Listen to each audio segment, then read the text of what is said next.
रामरामायण में उत्तरकांड है और उत्तरकांड में शिव स्त्रोत है, शिवाष्टक जिसको कहते हैं, शिव स्त्रोत जिसको कहते हैं।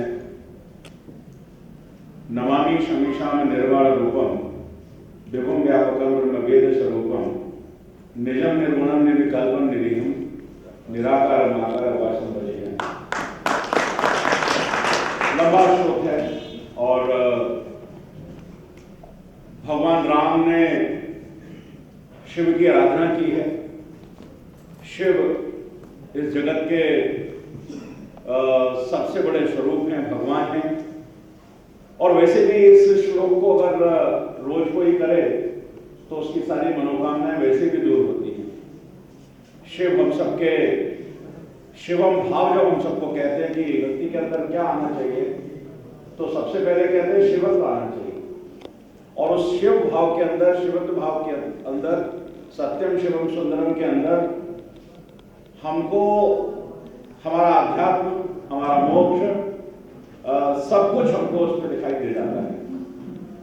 ये उत्तरकांड का श्लोक मैंने इसलिए पढ़ा कि मोदी जी के हाथ से पिछले 500 साल से भगवान राम का जो भव्य मंदिर बन रहा है और वो मंदिर का शिलान्यास भी मोदी जी के हाथ से ही हुआ। और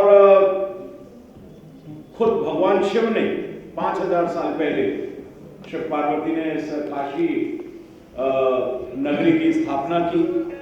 और कहते हैं कि त्रिशूल के ऊपर हम जितने भी आध्यात्मिक धर्म ग्रंथ हैं, कोई भी ले लें, उसमें काशी का वर्णन आपको खुद दिखाई देगा। एक गंगा के सामने आप जाएं तब एक श्लोक आता है, गंगे तब दर्शनार्थ मुक्ति। और ऐसे ही काशी के लिए, काशी तब दर्शनार्थ मुक्ति। यानी अगर मोक्ष की नगरी कोई है जहां साक्षात शिव निवास करते हैं, जहां साक्षात पार्वती निवास करती हैं, उस नगरी में अगर किसी की भी भारतीय हिंदू सनातन पद्धति में अगर किसी की अंतिम इच्छा आप पूछोगे तो जो अश्वमेध घाट है, जहां पर हमारे 80 घाट है, 80 घाटों में से 2 घाट ऐसे हैं जिसमें अश्वमेध घाट है, जिसको कहते हैं कि 24 घंटे वहां पर कभी चिता बुझती नहीं, अग्नि कभी बुझती नहीं। तो अगर किसी हिंदू सनातन पद्धति में किसी की अंतिम इच्छा पूछी जाए, किसी को अगर मोक्ष चाहिए, किसी को मोक्ष में अगर ऊपर जाना है, तो निश्चित रूप से कहेगा कि मुझे मोक्ष काशी में जाके ही मिले। काशी में उसको भगवान के स्वरूप के रूप में मोक्ष उसको वहीं मिल जाता है। मुझे याद है, मैं बचपन में बहुत छोटा सा था, काशी की एक घटना है। मेरे पिताजी रेलवे में थे और वो हमको काशी के और विंध्याचल माता के दर्शन के लिए दे रहे थे। ये मेरी खुद की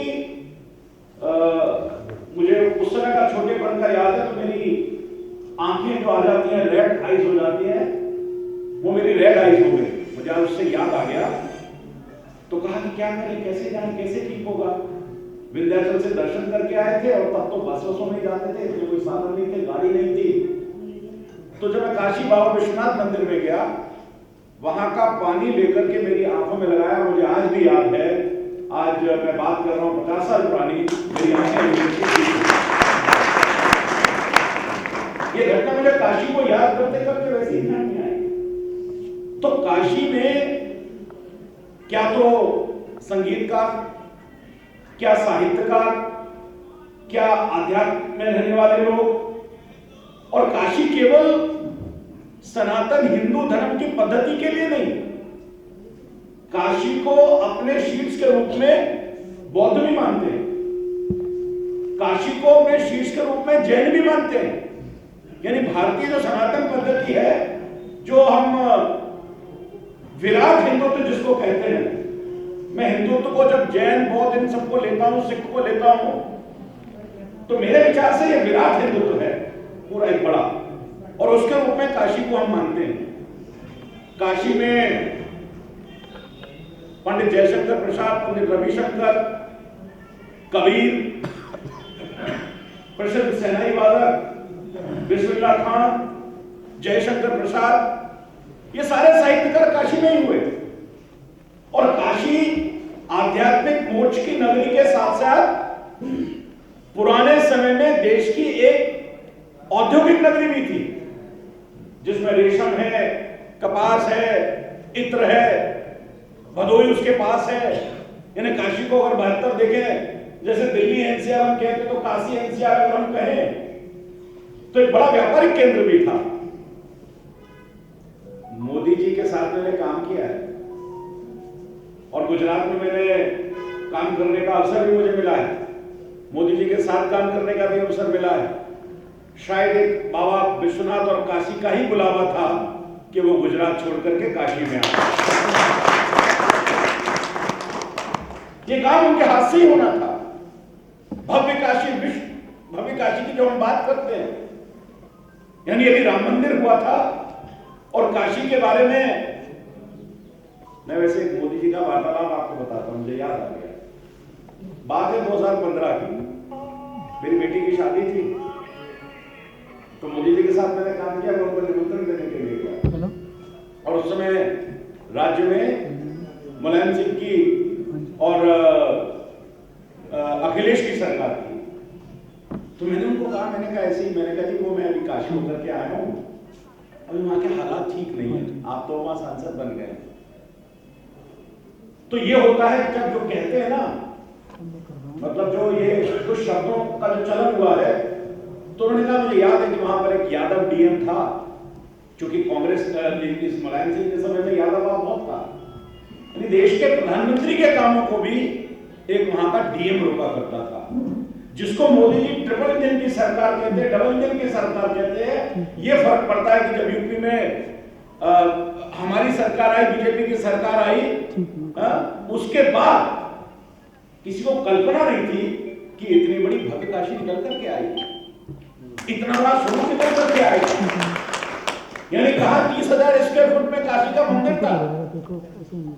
और मोदी जी की जो कल्पना है, अभी पटेल भाई कह रहे थे, मोदी जी की जो दूरदृष्टि है, मोदी जी के अंदर एक जो क्रिएटिविटी है, मोदी जी के अंदर जो रचनात्मकता है, मोदी जी जो आउट ऑफ बॉक्स सोचते हैं, यानी आप कल्पना करिए कि काशी, ये ऐसी कल्पना है कि इस पुरानी दिल्ली को तोड़ करके और हमको भव्य नई दिल्ली बनानी है। यानी ऐसा स्वरूप उस काशी का कि गलियों में जाए तो दूध वाला है, गलियों में जाए तो चाय वाला है, गलियों में आप निकल नहीं सकते। 100 से ऊपर मंदिर अंदर निकले हैं और उन सब लोगों को किसी भी प्रकार का कोई डिससेटिस्फैक्शन नहीं हुआ। जब आपने भव्य काशी की कल्पना की, लोगों को वहां से हटाया, अरे यहाँ नहीं दिल्ली तो ये लाइब्रेरी वाले हैं, बाहर से जरा अगर बहुत पुराना कोई चाय वाला बैठा हुआ उसको नहीं हटा सकते, उसके लिए उसकी वजह ये तो 7 वर्षों से यहाँ बैठा हुआ है, तो उनके घर वहां पर थे। और आज हम सबके लिए गौरव का विषय है कि 5 लाख स्क्वायर फीट में भव्य काशी का निर्माण हुआ, भव्य काशी का निर्माण हुआ, मोक्ष की नगरी का निर्माण हुआ है, आध्यात्मिक नगरी को पुनर्निर्माण वहां पर हुआ है। और जब औरंगजेब ने काशी को तोड़ा था, उसके बाद अहिल्याबाई होलकर ने उसको दोबारा से बनवाया 1706 के आसपास, और आज 1720-18 के आसपास ऐसे कुछ उन्होंने बनवाया था। और उसके लगभग 300 वर्ष बाद हम सब लोग को ऋणी होना चाहिए देश के प्रधानमंत्री ने कि हमने इस काशी को भारत माता की जय, एक नया इतिहास देश के लिए बनाया है। किसी भी देश की धरोहर, किसी भी देश की जो परंपराएं हैं, उस देश की संस्कृति होती है, उस देश का आध्यात्म होता है, उस देश के इतिहास होता है। उस इतिहास की धरोहर को नापकर सांसद बनने के बाद जिस तरह से देश में आज काशी केवल एक हिंदू धर्म के भगवान शिव का रूप नहीं है, यानी बाबा विश्वनाथ। उनका नाम विश्वनाथ क्यों? विश्व के नाथ है वो। 12 ज्योतिर्लिंगों में से सबसे प्रमुख ज्योतिर्लिंग काशी के अंदर है, और इसलिए ये काम मोदी जी के हाथ से होना था, तो इसलिए भव्य काशी जो बनी है, हम सब लोगों को बहुत ज्यादा गर्व करना चाहिए। हमको मोक्ष अगर मिलना है तो काशी से मिलना है, और मैं तो कहता हूं कि काशी में तो जाकर हम सबको मोक्ष मिलेगा, लेकिन हम कल्पना करें कि अगले कम से कम 2 टर्म इस देश के आध्यात्म को सुरक्षित रखने के लिए, इस देश की अखंडता को सुरक्षित रखने के लिए, इस देश की संस्कृति को सुरक्षित रखने के लिए, इस देश के स्वदेशी को सुरक्षित रखने के लिए, इस देश की जन भावनाओं को सुरक्षित रखने के लिए, इस देश में नए भारत के निर्माण के लिए, आत्मनिर्भर भारत के लिए मोदी जी को कम से कम 2 टर्म और जिस प्रकार से मोदी जी ने इस देश के स्वाभिमान को बढ़ाया है, स्वाभिमान में इसलिए कहता हूं, किसी भी देश के लिए उसकी पहचान उसकी संस्कृति से ही है, उसकी संप्रभुता से है। बहुत अभी मोदी जी के संदर्भ में कहा, हमारे पटेल भाई ने कितनी सारी योजनाओं की बात की। मोदी जी के संबंध में तो जितनी बात आप करोगे उतनी कम है, जितने विषय पर आप छोड़ोगे उसमें मोदी जी हैं। कोई विषय ऐसा नहीं है जिसको मोदी जी ने छुआ ना हो, और छू करके उसको ठीक करने का प्रयास न किया हो। छोटे से छोटा, बड़े से बड़ा, और जो सपना 21 अक्टूबर 1951 को जब श्यामा प्रसाद मुखर्जी ने जनसंघ की स्थापना की थी, पंडित दीनदयाल उपाध्याय जी ने जो सपना देखा था हमारे इस आध्यात्मिक सांस्कृतिक राष्ट्रवाद का, इसलिए मैं जानकर के आध्यात्मिक सांस्कृतिक राष्ट्रवाद की बात कर रहा हूं। ये सारे के सारे प्रतीक आध्यात्मिक सांस्कृतिक राष्ट्रवाद के जो प्रतीक हैं, हमारी जो गौरवशाली परंपरा के प्रतीक हैं, उस सपने को पूरा करने का काम मोदी जी ने किया। और इसलिए इस विषय पर दिल्ली पर ये जो हरदयाल म्युनिसिपल लाइब्रेरी जो है, ये केवल एक लाइब्रेरी मात्र नहीं है, ये केवल एक पुस्तकालय नहीं है। इसका जो विराट है, शायद जिसको कहना चाहिए कि वो एक देश की बहुत बड़ी धरोहर है ये, और इस धरोहर को सुरक्षित रखना, मेरा ये मानना है, ये खाली नॉर्थ दिल्ली एमसीडी की रिस्पॉन्सिबिलिटी नहीं है। हमको तो धन्यवादी होना चाहिए कि इतने साल इस धरोहर को उन्होंने बचाए रखा है। अब इसको शर्मा जी, मेरा आपसे ही कहना है, इस लाइब्रेरी को, देश की धरोहर को, नॉलेज बैंक को, जहां हमारी ब्रह्म संहिता हाथ में लिखी हुई हमारे पास है, इसको तो किसी ना किसी ऐसे हाथ में जाना चाहिए जैसे यूनेस्को अपने हाथ में प्रोजेक्ट ले लेता है और उसके बाद उसकी चिंता खत्म हो जाती है। क्योंकि कई बार सवाल होता है लाइब्रेरी के संदर्भ में, भाई आप कमाते तो कुछ हो नहीं, आप बैठना अच्छा कैसे करोगे? अरे भाई, देश का शिक्षक कोई कमा के थोड़ी दे सकता है, वो देश की संस्कृति को बचा सकता है। शिक्षा आपको कमा के नहीं दे सकती, वो देश के लिए अच्छे नागरिक पैदा कर सकती है और देश को अच्छा बना सकती है। तो अगर इस शिक्षा को आपको सुरक्षित रखना है, तो मुझे लगता है कि इसके लिए हम सबको प्रयास करने की आवश्यकता है।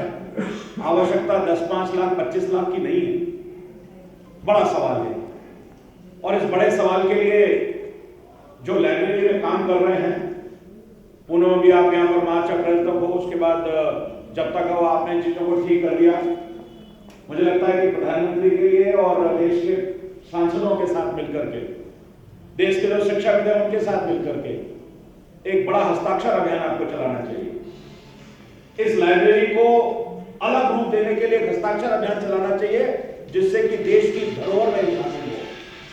हम सबको मिलकर के वो हम भी कर सकते हैं, आप भी कर सकते हो, सारे सांसद भी कर सकते हैं। सांसदों के पास पत्र लिखना चाहिए आपको। इसको थोड़ा छोटे रूप में ले रहे हो, इसको आप छोटा आंक रहे हो, इसकी महत्ता को थोड़ा ब्रॉडर एस्पेक्ट में समझने की जरूरत है। अपने जाते जाते एक काम कर जाओ और लाइब्रेरी में आपको, आपके पास पैशन है, और पुनः बिना जुनून और पैशन के कुछ होता नहीं, बिना पागलपन के भी कुछ नहीं होता। आप ये सोचो ना कोई और कर देगा, सोचो जीवन में मैंने यही व्रत किया है, इसी को करा करके छोड़ूंगी, हमारे पीछे लगना, इनके पीछे लगना, प्रधानमंत्री जी के पास जाना, इस काम में लग जाओ और इसको नेक्स्ट लेवल पर लेकर किसी को अपनाना पड़ेगा। जब तक कोई किसी का बच्चा नहीं होता वो आगे तराशा नहीं जाता। तो आप समझो कि आपने इसको गोद लिया है, आप समझो कि आपका बच्चा है और इसको अगले मुकाम तक पहुंचाना है। तब ये काम भारत माता की। आपने मुझे यहां बुलाया और ये हम सब लोग जरूर एक बार काशी होकर के आए, बाबा विश्वनाथ के दर्शन करें, हम बाबा भैरवनाथ के दर्शन करें। देश का सबसे बड़ा अन्नपूर्णा मंदिर भी वही है, अन्नपूर्णा का मंदिर वही है। हमारे शरीर में जो जाता है बिना मां अन्नपूर्णा के संभव नहीं है। तो ये सारी की सारी चीजें हम सब लोग वहां पे कर सकते हैं और हम सबको भी जो भी हम योगदान है, देश में पर्यटन भी आगे बढ़ेगा। हम सब लोग मिलकर के, आपने मुझे यहाँ बोलने का मौका दिया, मेरी बात को सुना, मुझे माननीय पूर्व विधायक अनिल जी ने 20 मिनट का समय दिया था।